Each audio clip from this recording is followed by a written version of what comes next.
الحمد للہ رب العالمین والصلاة والسلام علی سید الانبیاء والمرسلین وعلی آلہ واصحابہ اجمعین اما بعد اعوذ باللہ من الشیطان الرجیم بسم اللہ الرحمن الرحیم وللہ علی الناس حج البیت من استطاع الیہ سبیلا ومن کفر فإن اللہ غنی عن العالمین وقال النبی صلی اللہ علیہ وسلم الحج المبرور لیس له جزاء الا الجنہ او کما قال علیہ الصلاۃ والسلام۔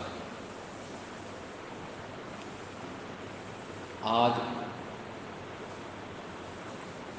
ذی قعدہ کی پہلی تاریخ ہے۔ چاند کے حساب سے 11واں مہینہ آج شروع ہو چکا ہے اور اگلے مہینے کی 9 تاریخ کو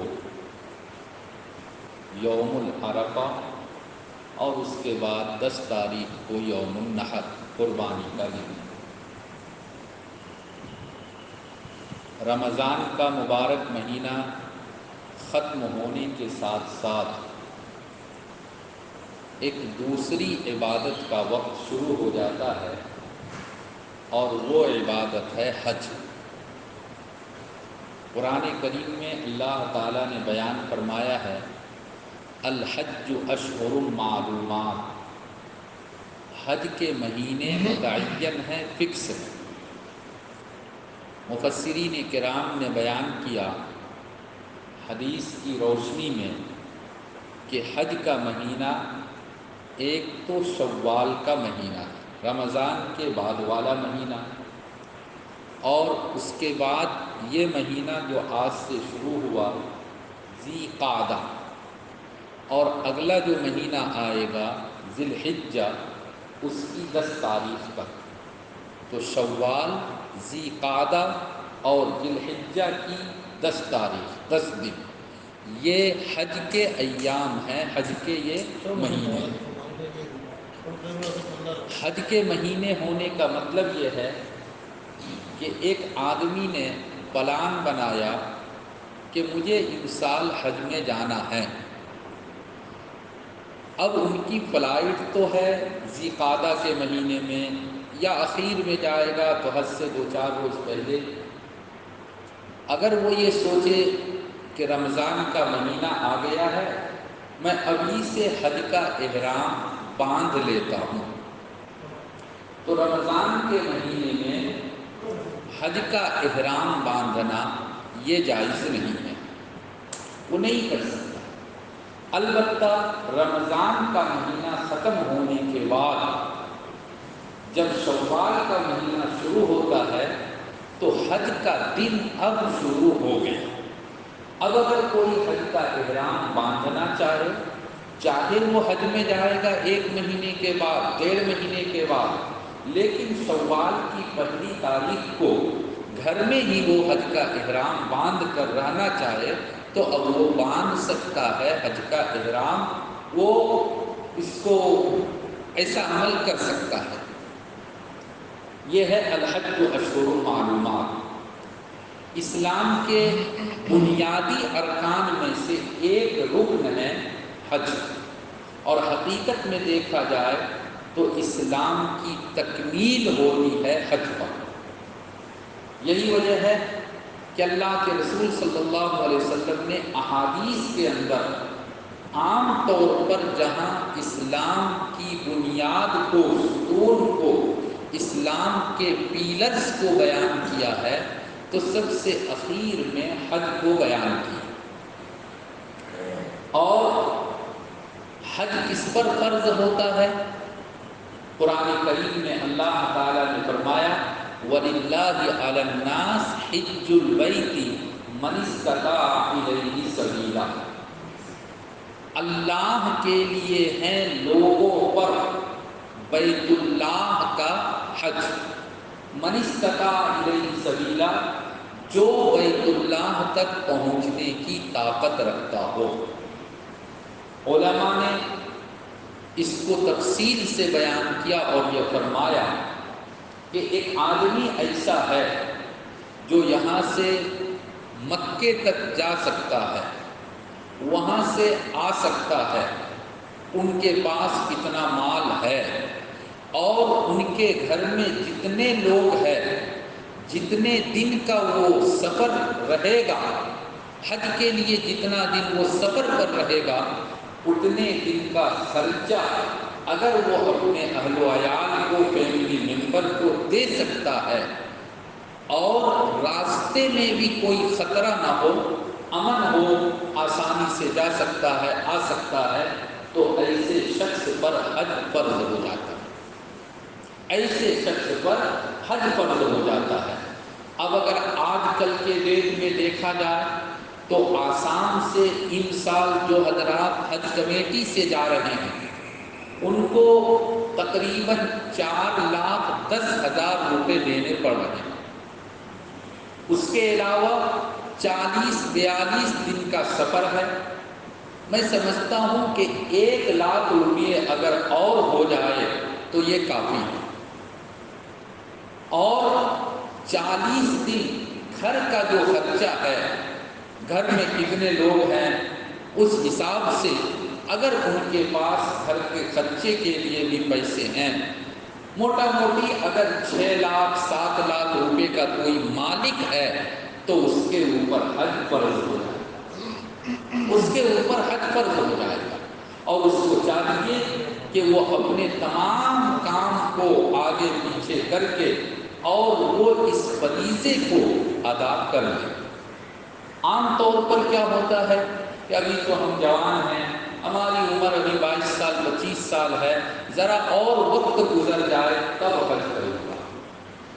اسی طریقے سے بعض حضرات یہ سوچتے ہیں کہ چھوٹا سا گھر ہے، ابھی تھوڑا سا ایک بنگلہ بنا لیں گے، بڑا سا گھر بنا لیں گے، اس کے بعد حج کرنے جائیں گے۔ کوئی یہ سوچتا ہے کہ بچے جوان ہو گئے، بچی گھر میں جوان ہے، پہلے ان کی شادی کرا لیں گے پھر حج میں جائیں گے۔ یاد رکھیے یہ سب عذر ہے، بہانہ ہے۔ شادی کرانا یہ بھی ایک کام ہے، گھر بنانا ٹھیک ہے آپ بنائیے، کوئی آپ کو نہیں روکتا، لیکن ان سب کام کی وجہ سے حج کو ڈیلے کرنا، حج کو لیٹ کرنا، یہ حقیقت میں صحیح نہیں ہے۔ اور یہ سوچ عام طور پہ انڈیا کے اندر، یہ تو اسٹیٹ ہے یو پی، بہار، بنگال، آسام، ادھر کے لوگوں میں، ورنہ گجرات میں آپ چلے جائیے، مہاراشٹر میں چلے جائیے، کچھ علاقے میں خاص طور پہ ممبئی وغیرہ کا جو علاقہ ہے وہاں جوان جوان لوگ حج میں جاتے ہیں، جوان لوگ حج میں جاتے ہیں، بلکہ کوشش ہوتی ہے کہ شادی سے پہلے حج کر لیں، اور اگر شادی سے پہلے حج میں نہیں جا سکا تو شادی کے بعد اپنی وائف کو لے کر حج میں چلے گئے، ایک فریضہ ادا کر دیا، وہاں جا کر اللہ سے دعائیں بھی مانگی، اور اس کے بعد ایک نئی لائف اور نئی زندگی شروع کرتے ہیں۔ اللہ تعالیٰ خیر و برکت بھی پیدا کرتا ہے۔ بہت سے لوگ ایسے ہیں جو یہ سمجھتے ہیں کہ حج میں جائیں گے 5-6 لاکھ روپے خرچ ہو جائیں گے تو ہماری پونجی ہی ختم ہو جائے گی۔ یہ بھول ہے، یہ بالکل بھول ہے۔ یاد رکھیے حدیث میں آیا کہ جو آدمی حج پہ جائے گا، حج پہ جائے گا، اللہ تعالیٰ اس کے فقر کو، فاقہ کو، تنگ دستی کو، غربت کو اللہ تعالیٰ ختم کرے گا۔ یہ حج غریبی کو دور کرتا ہے، فقیری کو، فقر و فاقہ کو دور کرتا ہے، اور مال کے اندر حج کے ذریعہ برکت پیدا ہوتی ہے۔ دارالعلوم دیوبند کے شیخ الحدیث تھے، وہاں کے پرنسپل تھے حضرت مولانا مفتی سعید احمد پالنپوری رحمۃ اللہ علیہ، وہ کہا کرتے تھے کہ حج میں جائے اور وہاں سے آنے کے بعد اگر کوئی یہ کہے کہ حج کے بعد میں فقیر ہو گیا، حج کے بعد میرا بزنس ڈاؤن ہو گیا، تو میں جتنا پیسہ اس کا حج میں خرچ ہوا تھا میں اس کو اپنی طرف سے دے دوں گا۔ حج میں جانے سے اللہ کی طرف سے مال میں، دولت میں، کاروبار میں، بزنس میں برکت پیدا ہو جاتی ہے، یہ ہمارے اور آپ کے سوچ کی کمی ہے کہ ہم اور آپ یہ سمجھتے ہیں کہ ایک مشت اگر ہم 5-6 لاکھ خرچ کریں گے تو ہماری پونجی اور ہمارا کیپٹل بالکل ختم ہو جائے گا، ڈاؤن ہو جائے گا، ہمارا بزنس کرنا مشکل ہوگا۔ اس لیے میرے بھائیوں، کوشش یہ ہونی چاہیے۔ الحمدللہ گوپال نگر میں بہت سے نوجوان ایسے ہیں جو ماشاءاللہ اچھی بزنس، اچھی تجارت کرتے ہیں، اللہ نے ان کو دیا ہے، ان کو چاہیے کہ جوانی میں اس عمل کو، اس عبادت کو ادا کر لیں۔ اور حج کا مزہ حقیقت میں جوانی میں ہے، اس لیے کہ حج کے لیے آپ کو لمبا سفر کرنا ہے، اور خصوصاً مکے میں جا کر کہاں رکھا جائے گا، کیسے آپ حرم میں آئیں گے، کس طریقے سے آپ خانہ کعبہ کا طواف کریں گے، عرفات میں جائیں گے، وہاں کیا ہوگا، بوڑھے لوگوں کو پریشانی ہو جاتی ہے۔ بوڑھے لوگ بہت مرتبہ بہت ساری جگہوں پر ان کے لیے جانا مشکل ہو جاتا ہے۔ اس لیے وہ نوجوان جن کو اللہ نے مال دیا، دولت دی، ان کو کوشش کرنی چاہیے کہ اول فرصت میں، پہلے چانس میں وہ اس عبادت کو ادا کر لے، اس عبادت کو انجام دے دے، اور حج کے فریضے کو ادا کر کے پھر اس کے بعد اپنے بزنس میں لگ جائے۔ اللہ اس کے بزنس میں برکت بھی دے گا، ترقی بھی ملے گی، اور انشاءاللہ گھر کے اندر بھی سکون اور شانتی کا ماحول پیدا ہوگا۔ قرآن کریم میں اللہ تعالیٰ نے اسی بات کو بیان فرمایا، وَلِلَّهِ عَلَى النَّاسِ حِجُّ الْبَيْتِ مَنِ اسْتَطَاعَ إِلَيْهِ سَبِيلًا۔ ایک آدمی ہے جس کے پاس حج کرنے کے لیے سب کچھ ہے، وہ آسانی سے حج پہ جا سکتا ہے، اس کے باوجود اگر وہ حج پہ نہیں جاتا ہے تو کیا ہوگا؟ وَمَنْ كَفَرَ فَإِنَّ اللَّهَ غَنِيٌّ عَنِ الْعَالَمِينَ۔ جو آدمی حج کا انکار کرے، حج کے انکار کرنے کا دو مطلب ہے۔ ایک مطلب تو یہ ہے کہ وہ بالکل حج کو نہیں مانتا ہے، نعوذ باللہ، نہیں حج کیا ہے، کچھ نہیں ہے، خواہ مخواہ ایک آدمی ٹور کے لیے جاتا ہے، ہماچل جاتا ہے، ایک آدمی کشمیر جاتا ہے، کسی کے پاس ہوتا ہے تو وہ اور انڈیا کہیں سوئٹزرلینڈ چلا جاتا ہے۔ اسی طریقے سے مکہ اور مدینہ یہ گھومنے کے لیے جانا ہے، نعوذ باللہ حج کوئی عبادت نہیں ہے۔ اگر کوئی حج کے عبادت ہونے کا، فرض ہونے کا انکار کرے تو وہ بلا شک و شبہ اسلام سے نکل جائے گا، اس میں کوئی اختلاف نہیں۔ ایک فرض کا اگر انکار کرتا ہے تو انکار کرنے والا وہ اسلام سے نکل جائے گا۔ انکار کرنے کی دوسری صورت یہ ہے کہ اللہ نے مال دیا، موقع بھی ہے، حج میں جا بھی سکتے ہیں، مگر اس کے باوجود حج میں نہیں جا رہا ہے، امسال اگلے سال کرتے کرتے بڑھاپے کی عمر کو پہنچ گیا۔ وہ مانتا ہے کہ حج فرض ہے، جانے کا ارادہ بھی رکھتا ہے، لیکن جاتا نہیں، اللہ کا بندہ جاتا ہی نہیں ہے، تو یہ بھی انکار کی ایک شکل ہے۔ اگرچہ اس کی وجہ سے وہ کافر تو نہیں ہوگا، وہ اسلام سے خارج تو نہیں ہوگا، لیکن یہ بہت بڑا گناہ ہے۔ جتنا ڈیرے کرتا رہے گا وہ گنہگار بنتا جائے گا۔ جب وہ جا کر حج کر لے گا تو پچھلا سارا گناہ معاف ہو جائے گا، لیکن زندگی کا کوئی بھروسہ نہیں، کب کس کی موت آ جائے کسی کو پتہ نہیں۔ اچانک اگر موت آ جاتی ہے اور اس نے حج نہیں کیا تو اب موت سے پہلے اس کے اوپر لازم ہے کہ وہ وصیت کرے کہ میرے اوپر حج فرض تھا، میں حج نہیں کر سکا، اپنے بچوں سے، اپنی بچیوں سے وہ وصیت کر کے جائے کہ میرے مال سے تم لوگ میری جانب سے حج بدل کر لینا۔ اب اگر واقعتاً وہ اتنا مال چھوڑ کر جا رہا ہے کہ 1/3 میں، چونکہ وصیت جو ہوتی ہے وہ 3 حصے میں سے 1 حصے میں، پورے مال کی کوئی وصیت نہیں کرتا۔ ایک آدمی کے پاس مان لیجیے کہ صرف 10 لاکھ روپے ہے یا 10 لاکھ روپے کا سامان ہے اور کچھ چیز ہے، اور وہ مرنے سے پہلے پورا کے پورا میرا سارا سامان مدرسے میں دے دینا، میرا سارا سامان غریبوں میں تقسیم کر دینا، یہ وصیت صحیح نہیں ہے، اس وصیت پر عمل نہیں کیا جائے گا۔ اگر ان کے پاس 10 لاکھ روپے ہیں تو 3 حصے میں سے 1 حصے کی وہ وصیت کر سکتا ہے۔ حج فرض تھا، حج نہیں کیا، مرنے سے پہلے وصیت کرنا لازم۔ اگر وصیت بھی نہ کرے تو وہ گنہگار ہو کر مرے گا۔ اگر ان کے بچے باپ کی طرف سے، مرنے والے کی طرف سے حج کر لے، اللہ کی ذات سے امید ہے کہ اللہ قبول کر کے اور اس گناہ سے اس بندے کو نکال دے گا۔ لیکن وصیت نہیں کیا اور بچوں نے حج کر بھی دیا، اللہ قبول کر لے، اس کی طرف سے یہ کوئی ضروری نہیں۔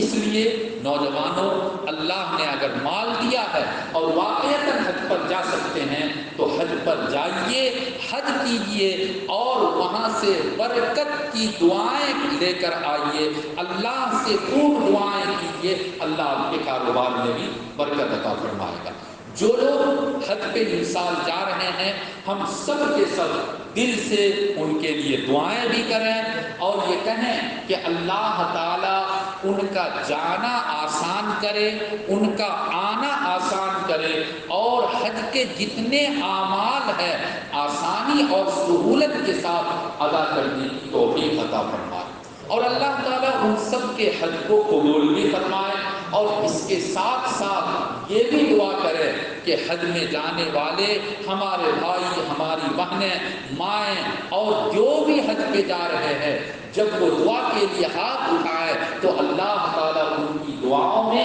ہم سب کا حصہ بھی نصیب فرمائے، اللہ ان کی دعاؤں میں ہمارا حصہ بھی نصیب فرمائے۔ آج وہ جا رہے ہیں، ہم ان کے لیے دعا کریں گے، انشاءاللہ اللہ توفیق دے گا، کبھی ہم اور آپ بھی جائیں گے، اللہ ہم کو اور آپ کو بھی بلائے گا، اور اگر کوئی ارادہ کر لے تو اللہ ضرور بلائے گا، چاہے وہ غریب کیوں نہ ہو، دل سے ارادہ کر لے اللہ ضرور بلائے گا۔ شرط یہ ہے کہ نیت اچھی ہو، اور کم سے کم بزرگوں نے لکھا ہے کہ جس کو حج پر جانے کا ارادہ ہے، چاہے وہ غریب کیوں نہ ہو، وہ 2 کام کرے۔ نمبر 1، خوب زیادہ سے زیادہ درود پڑھو، خوب زیادہ سے زیادہ، اسی نیت سے اے اللہ آج ہم یہاں درود پڑھ رہے ہیں، ایک دن ایسا آئے گا آپ کے فضل سے کہ روضہ رسول سامنے ہوگا اور وہاں پہنچ کر الصلاۃ والسلام علیک یا رسول اللہ پڑھیں گے، اے اللہ ہمارے درود کی برکت سے ہمارے لیے حج کا سفر آسان کر دیجیے، ہم کو بھی حج کے سفر کی توفیق دے دیجیے۔ ایک کام۔ دوسرا کام میں نے پہلے بھی کبھی بتلایا تھا، بزرگوں نے تجربے کے بعد لکھا ہے، بیان کیا ہے کہ آپ اپنے گھر میں ایک کوئی بکس بنا لیجیے، چاہے وہ ٹین کا ہو، پلاسٹک کا ہو، جیسے چھوٹے چھوٹے بچے 1 روپیہ 2 روپیہ 5 روپیہ اس میں جمع کرتا ہے، سال میں 2 سال میں 200 400 جمع ہو گیا، اس طریقے سے اپنا ایک تجوری، ایک بکس بنائیے، ایک ڈبہ لے لیجیے اور اس میں 10 20 100 50 حج کے نام پر جمع کرتے رہیے، انشاءاللہ بہت جلدی اللہ تعالی حج کے لیے صورت پیدا فرما دے گا، بالکل صورت پیدا فرما دے گا۔ یہ بہت بڑے بڑے بزرگوں کے تجربے کی بات ہے، ہم اور آپ بھی اس کو کر کے دیکھتے ہیں۔ اللہ تعالیٰ ہم سب کی دعائیں ہیں، دعا کرنی چاہیے۔ ہر سال ہمارے محلے سے خاص طور پر کئی ایک حاجیوں کو قبول کرے اور حج میں جانے کی توفیق عطا فرمائے، ایک ایک کر کے سارے لوگوں کو اللہ تعالیٰ حج میں بلائے، بار بار بلائے۔ حج کرنے والے پر اللہ کی رحمت برستی ہے۔ اللہ تعالیٰ اگر حج مبرور کی توفیق دے دے، حدیث میں آیا الحج المبرور لیس لہ جزاء الا الجنہ، اگر ہمارا حج قبول ہو جائے تو حج مقبول اور حج مبرور کا بدلہ سیدھا جنت ہے، بالکل اس کو جنت میں جانے سے کوئی نہیں روک سکتا۔ جو حضرات حج میں جا رہے ہیں دل سے مبارکبادی پیش کرتے ہیں، اور ہم سب کے سب دعا کریں کہ اللہ تعالی ہم سب کو بھی بلائے، بار بار بلائے، اللہ تعالی سب کو حج مبرور کی دولت نصیب فرمائے۔ وآخر دعوانا الحمدللہ۔